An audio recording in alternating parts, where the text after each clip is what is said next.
Hi, and welcome back to the final round of the Southwell Chess Congress. Yeah, so far it's going pretty well for me. I'm 3.5 points out of 4 and in first place. Now, there are, I think, 4 players on 3 out of 4 points, so I definitely have to win this game to win the event overall. If I draw, I at least get joint first, but if I lose, then I'll get something like third. And obviously, I want to win because there is prize money, and also winning just feels good. So not much else to say apart from getting into the game.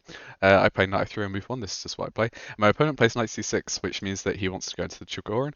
Often it'll be reached through a different move order with d5 and d4 being played, and then knight c6, but knight c6 first is completely fine. Just removes some flexibility, but I guess if you're going to play this as black, this is what you play.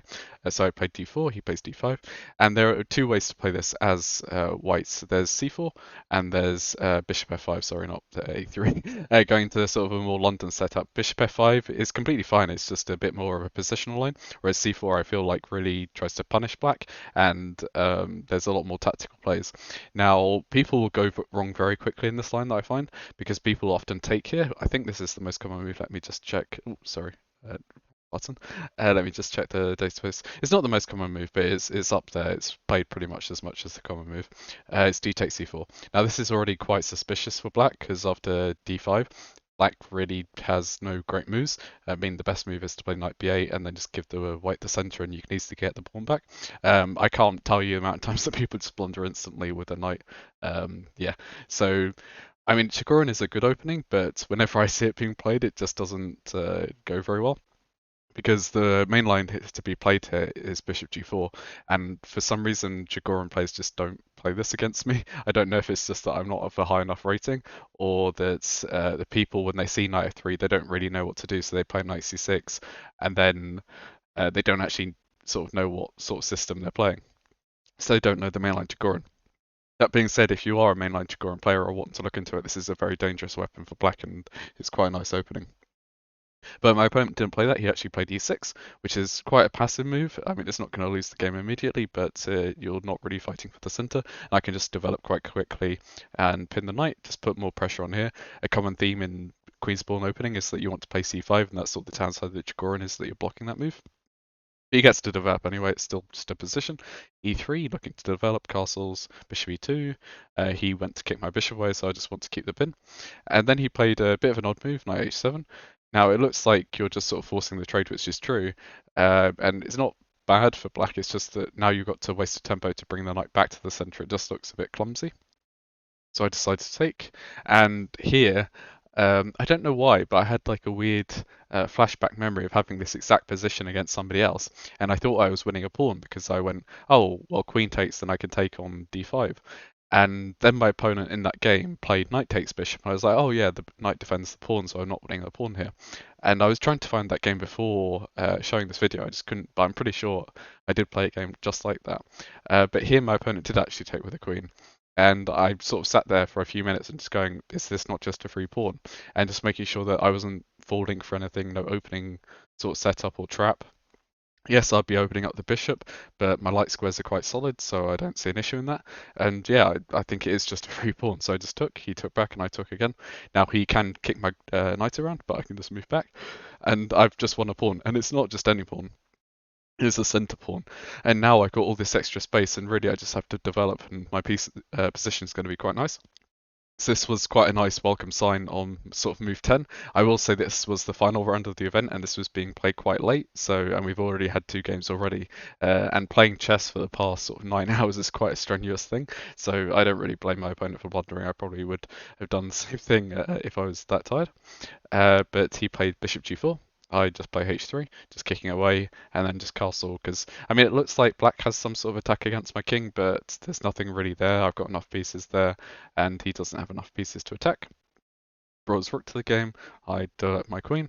He brought his other rook, I did the same, and now he has to sort of bring his knight back into the game, which is why knight a7 was just a bit of an odd move.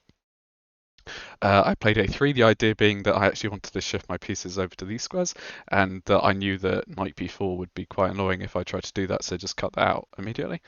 He brought his queen over to potentially attack me, I went through my plan. He plays bishop g6, attacking my bishop, and I went to block. And already here, I was sensing some sort of tactics in the air because I knew what he was going to play next, which is bishop h5. And perhaps pause the video and try and punish black now because I really think that you can just crush black in this position. So the line that I calculated, and I'm not going to show it on the board because this is what I had to do in the game, is calculate in my head, is d5, then knight takes d5, knight takes d5, rook takes d5, and then bishop c4, winning the rook. And if instead of rook takes d5, then queen takes d5, you have bishop h7 winning the queen on d4 because it's a check and you're opening up the rook onto the queen.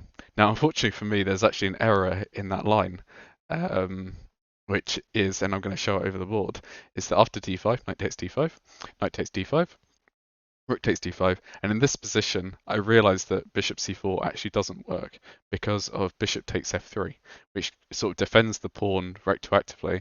And if you then go to take back thinking, oh, I've still got the pin, then the rook is able to move. Notice the knight no longer covers g5 with a check.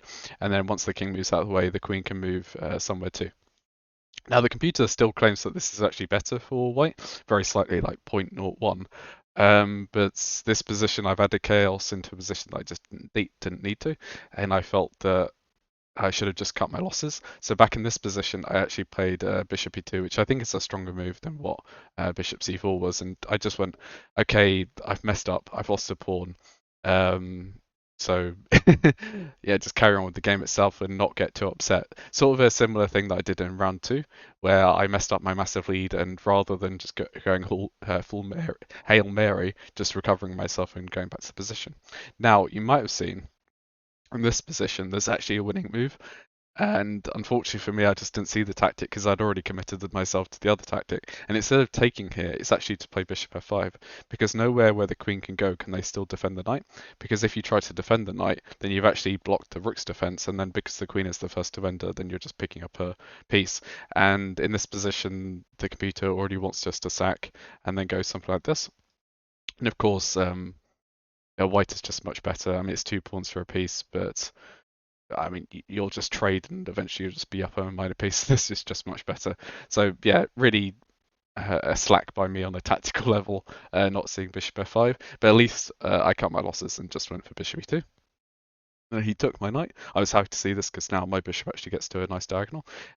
His point though is that he's going to start bringing his rook in and he's going to start trying to attack my king. And this might look a bit scary, but I really think my king is quite safe, so I wasn't too threatened by this. I played king h1, just getting out of the pin. He brought his knight towards me, and at this point, I thought, is the threat against my king really that bad, or can I just go pawn grabbing? Because he has left the b7 pawn unattended, and yes, I'll actually get a pawn up again, and any endgame will favour me. So any sort of sharp tactics, I can just trade as much as possible and be up that pawn eventually, and then just sort of win slowly. And I thought, yeah, I didn't really see an attack for him, so I just took the pawn. And then he played rook h5. And now he really is going for this attack, and you need to be a bit careful. I played queen e2, just which I think is quite a reasonable move, getting the queen closer, queen closer to the defense, also hitting the rook. So he has to play here, and perhaps pause the video from here and calculate rook takes h3, which is the most forcing line.